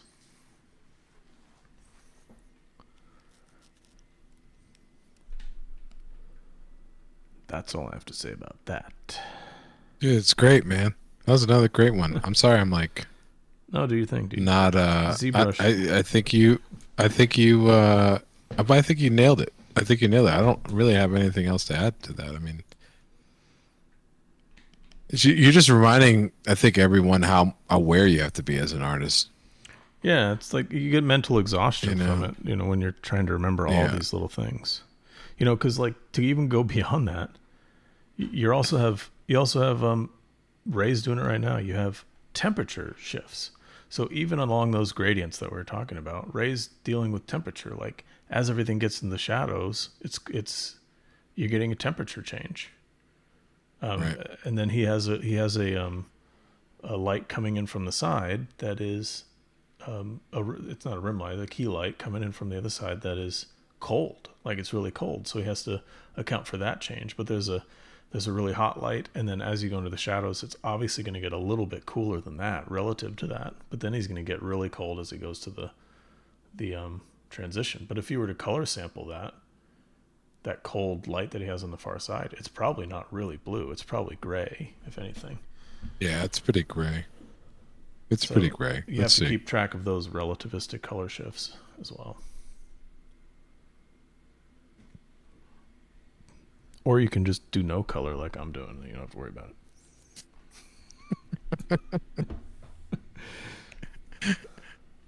it. I was just thinking of like, oh, this is why I do an underpainting. I'm always reminded why I do certain things now. Oh, because of color? Yeah, it's like, oh yeah, I don't have to freaking, like, all my values are pretty much in, so I'm not worried about that. But it's just more so like I know I have to, like this right here, like there's things that I have to change. Like I have to up the saturation as it comes through, as it's coming, into shadow, and kind of I gotta fix the form shadow anyway to kind of replace that. I'm like pointing towards the screen for some reason, like it's gonna help anybody. But like even on what Ray's doing, another thing I keep track of in my illustration work is on thin parts of the face, there's not only specularity, like on the tip of his nose, there's specularity, but there's also subsurface scattering. So, like on the edge of his nose there, that transition from light to dark, I would make really hot, really, really warm, because there's just a little rim of skin there where the light is being scattered, and you get the, like the example is like when you see light coming through a person's ear, you get this really, really hot light in all the thin areas, and that's light being scattered. Yeah, Ray's doing it exactly right now, like on the edge of the lip, on the edge of the nose, definitely the edge of the eyelid. Like that eyelid below his eye would be super thin skin, so light would be basically passing right through that, and the shadow side of it would be super hot because light's coming through the other side. And those are things I'm always keeping track of while I'm creating illustrations of, things that aren't real.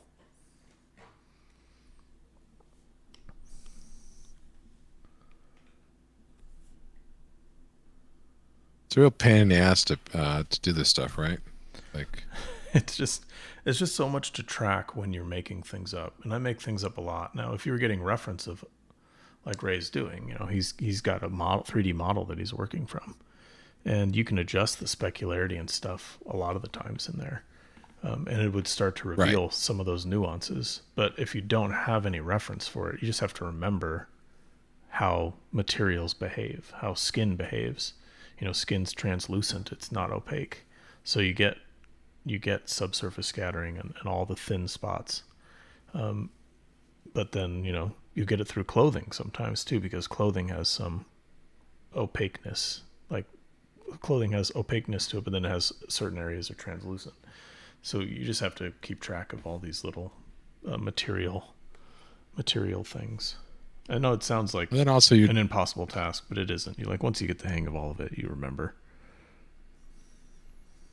Yeah, and you're also like, yeah, and like I'm also thinking about the design of. I'm like kind of stylizing it just a little bit, so and pushing kind of like what the shape is going to be for his, for instance, the ears, like getting kind of these earrings in. Oh yeah.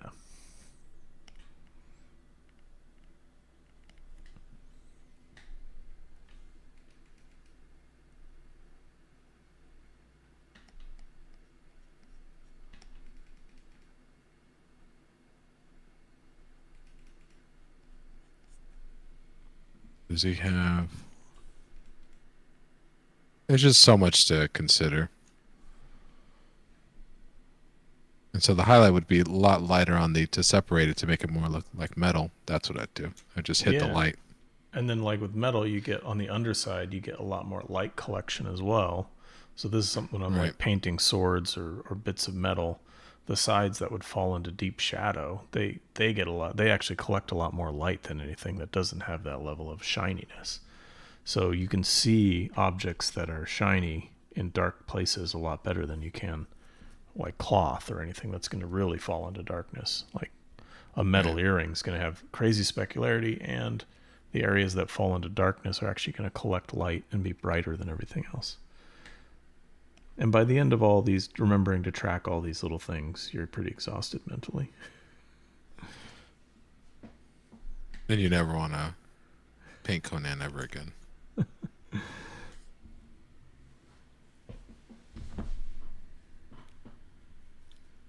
This was really an excuse to get this workflow in. So I really haven't messed with it.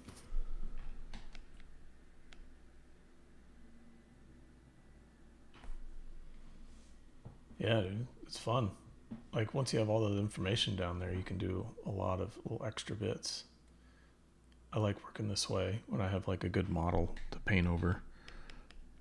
Yeah. Because like especially digitally, you have all the information's there, so you can use the values for your advantage. Like the depths of a shadow, you can be like, okay, well, I'm going to put like an armband on him, and then I already know how dark the cast shadows are going to be, so I can just sample that from somewhere else on the model and just paint the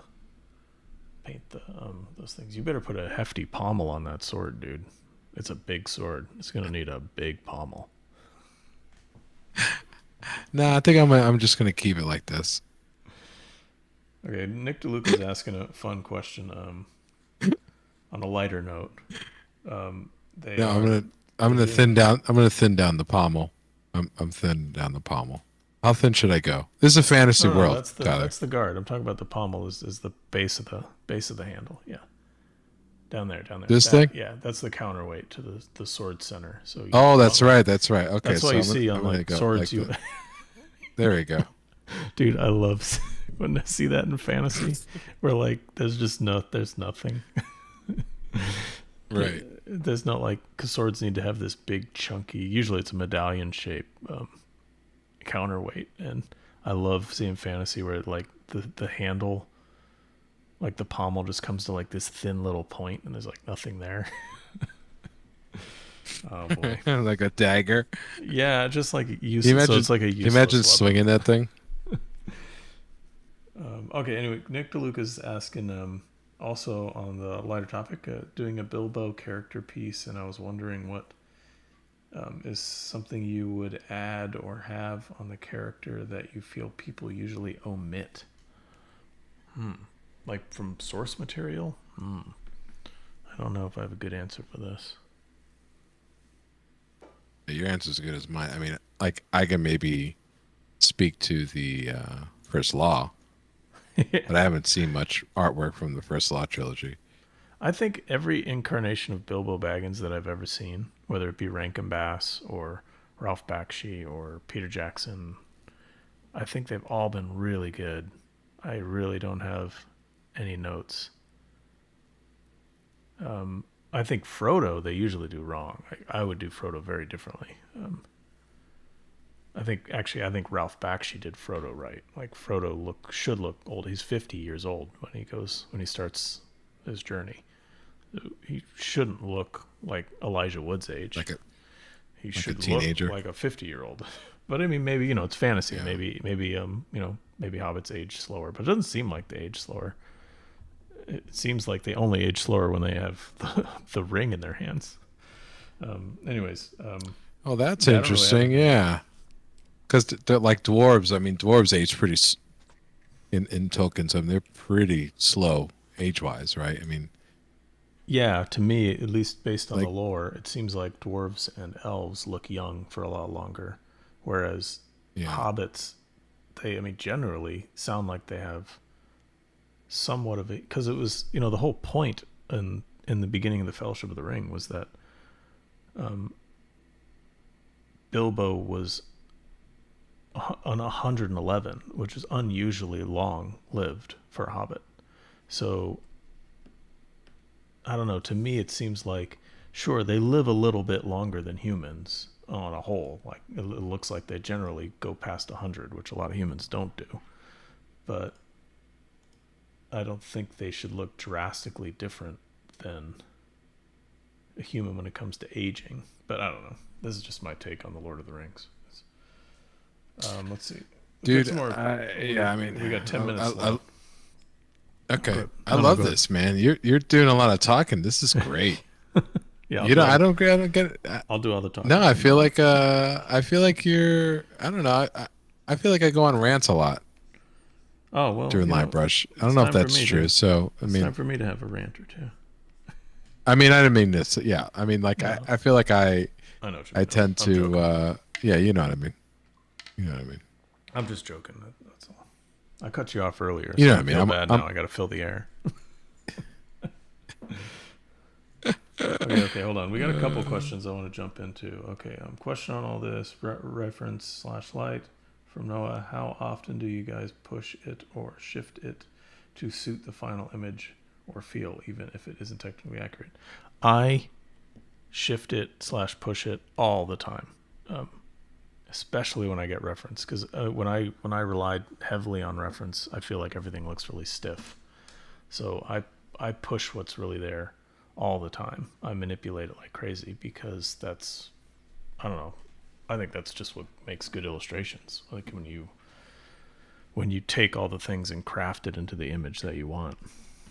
I mean, I'm only guessing this, but I think, Ray, on a lot of your gallery work, I feel like you're pushing and pulling stuff all over the place so that you're making the image you want. Yeah.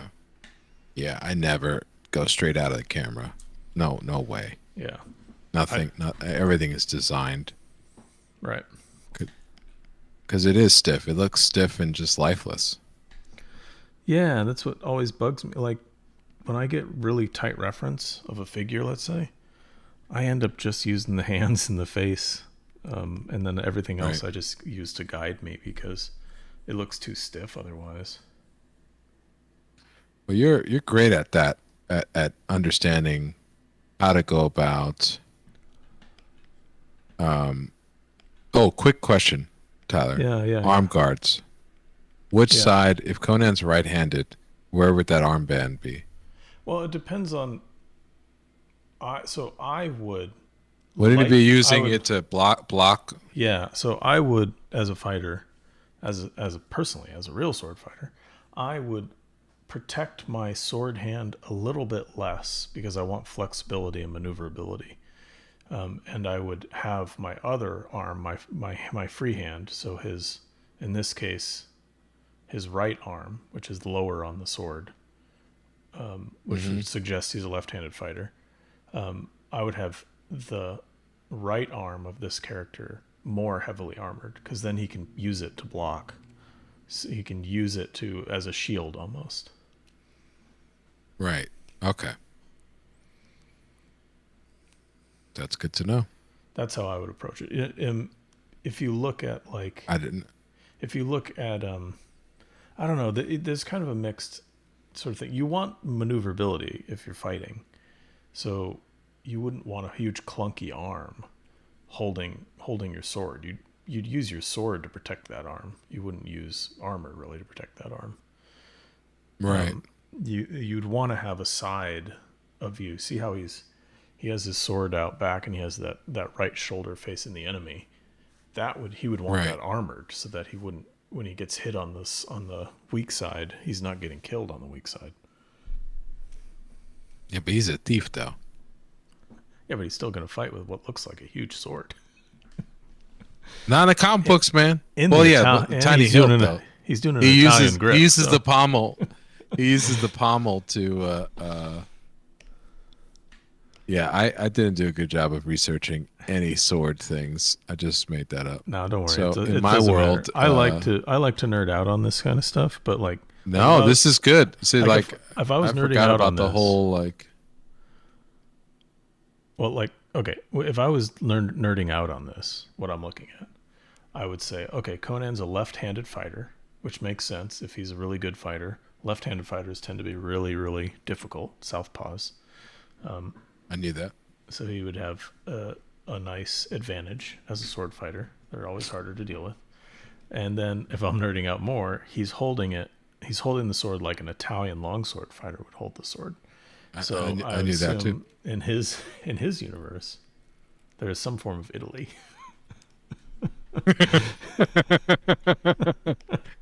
This just in: Conan is Italian, or Conan's been to Italy. He's been to Italy. Okay. All right, we got a good one from Alec Hamilton. Serious question of these two characters.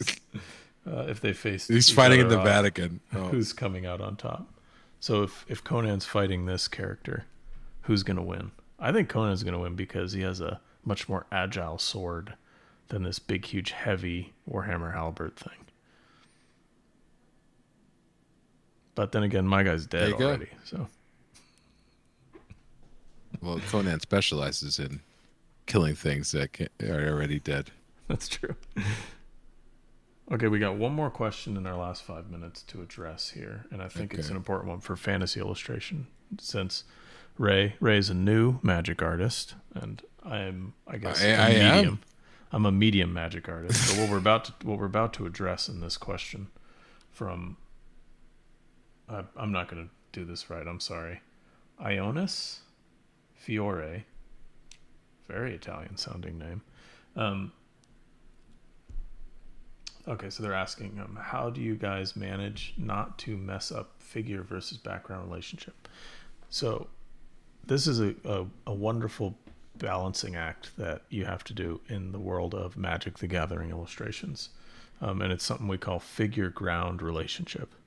So you want your figures to really pop off the background on a Magic card because it's only 2 inches of print space. So you need your illustrations to really stand out, which tends to be you want to make one or the other more dominant. So if the background's really dark on a Magic card, you want the figure to be overall a little bit lighter so that they stand out.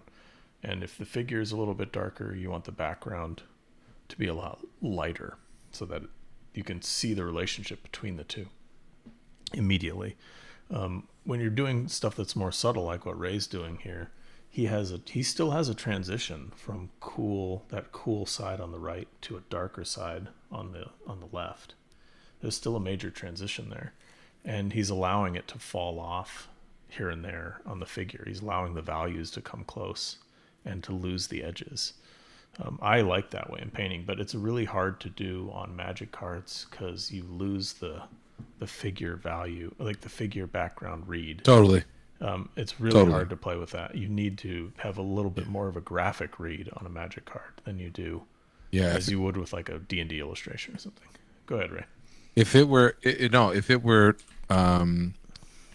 like a Magic illustration, I honestly would do this.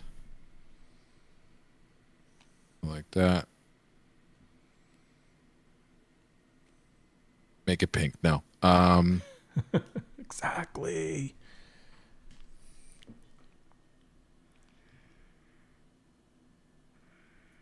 Like in terms of the background, it would be probably that. I would lighten it up quite a bit, so or make it like super dark. Yeah, I think so that it would pump up. Yeah, but it would so like subtlety and stuff like that. You could see it you could see it, but you can't see it. It would have to be something that I have to adjust. But yeah, that's the. Sorry, when I know that when I was designing the cards that I've done, like most of the design, I'm basically working this small. I don't know if this is actually even up here. Yeah, there it is. Yeah, it was that small most of the time, like really thumbnail size, and it's got to be readable at that point. Even when I'm painting, I'm always going back over and seeing if it's readable, because again, it's got to be like Tyler said. Was it 2.5 by 2.5 or 2 inches? Yeah, I don't know what it's roughly 2 inches wide at least, and a little less than that tall. So yeah, it's bigger than a postage stamp, but it's not too different from a postage stamp. So it's not. It's a much harder challenge than a regular full illustration where you can kind of play with your focal points a little easier. I would say, a friend of Ray and I's, Chris Ron, is the master of framing Magic cards in their frames. So good. He's really good at spotlighting the figure so that so as the figure turns away out of the light, it gets darker, but then the front is much higher value. And then that allows him to have a background that's lighter value. So it's just like, he is super good at it. Check out Chris Ron's work. He's very, very good at creating the exact value transitions you need to make something read on a Magic card. He's not good at all. Why are we recommending Chris? We should recommend me. Yeah, we should recommend Tyler. Yeah, this is a Tyler and Ray show. That's true. I'm not as good as Chris is. No, it was like Frazetta. Remember like James Gurney and Frazetta? Yeah. Do you remember that? Yeah. Yeah. For those who don't know, there's a story where James Gurney, creator of Dinotopia, was doing backgrounds for Ralph Bakshi's Fire and Ice, which was basically Frank Frazetta, a love letter and animation of Frank Frazetta. and Frazetta would come over and give his input on it because it was his artwork being used. And James Gurney, he was a legend at the time, Frazetta, and so Gurney had wanted to meet him. He was a huge fan. So when he finally met him, he was geeking out about how much he loved. He was studying N.C. Wyeth and all these great illustrators that he thought Frazetta who was clearly influenced by him, would appreciate, the common love for illustration. And Frazetta abruptly cut him off, saying Wyeth, what are you talking about, Wyeth? This is a Frazetta film, basically telling him you should only be looking at my work. It's also Frazetta being I have no influences. I worked in a vacuum. Yeah, that's true. Looks like we have reached the end of our time here today, my friend. Dude, really? I know. I was babbling so hard. I was just babbling that I ate up all the time. Hard babble. Hard babble. Yeah. I just have, So, all right. Well, this was basically what I was just going to put these little ruby, or little, I'm talking about these little ball bearing things here. Yeah, the little rivets. Oh yeah, I was gonna say before we jump off, Nick DeLuca, why don't you post it in next week, and we can chat quick about it. But it'll be hard to turn the show into a sort of portfolio review, but definitely try and post it in next week, and we'll chat about it quick. All right, man. So this is great. I'm looking forward to. I had a lot of fun actually working on this. This is something that I think I definitely want to do from here on out, and I think I'm going to do that with the first law stuff. And yours came out freaking awesome, dude. Thanks. I was just doodling. Really beautiful, man. Just having a fun time making a little sketch for this episode. Shut up, man. Shut up. Shut up. I'm not even going to do anything with this. I'm just going to leave it. I'm going to call it a 2-hour sketch. We're good. Don't call it anything. Just call it a piece of personal work. Yeah. All right, everyone. So I have been Ray Bonilla. You can find my work at raymondbonilla.com and on Instagram at Ray Bonilla Painter. And if you are interested in not working in ZBrush, because you don't want to study with me if you want to learn ZBrush, but if you are interested in learning about painting, and I have an online mentorship too, actually. Excuse me. One is through Sentient Academy, and the link is in my should be in the on my website under teaching. And I also am teaching a class on being a gallery artist and how to go about building a career where you're a sustainable career as a gallery artist in terms of how to manage your work. And that's through Visual Arts Passage, and that's starting actually this Sunday. Do check those out. With Sentient, I am it's a little bit more hands-on, in terms of not hands-on, more so sort of bread and butter type of how to start a painting, how to compose things, value patterns, and all of those things. And it's a lot of fun. And I think that's all I have going on right now. So who are you, sir? Nice, dude. I don't have anything going on. My name is, and I am, and always will be, Tyler Jacobson. I think the only thing I have going on is maybe some shows in the future. I should have a magic show in Barcelona. So anyone watching from overseas in Europe, I'm really hoping to do the Barcelona show for Magic 30 in July. I think that's in July. But I don't have any big shows up going on until then. I might have one in Anaheim in June. But those are magic events. If you're into magic. Barcelona. Yeah, but I'll be going to Barcelona. And I can work on my Español in España, which is very different Spanish than the Spanish I'm currently learning. yeah, so yeah, and I'll have hopefully I'll be at the Barcelona show, and yeah, that's about it. That's all I got going on, man.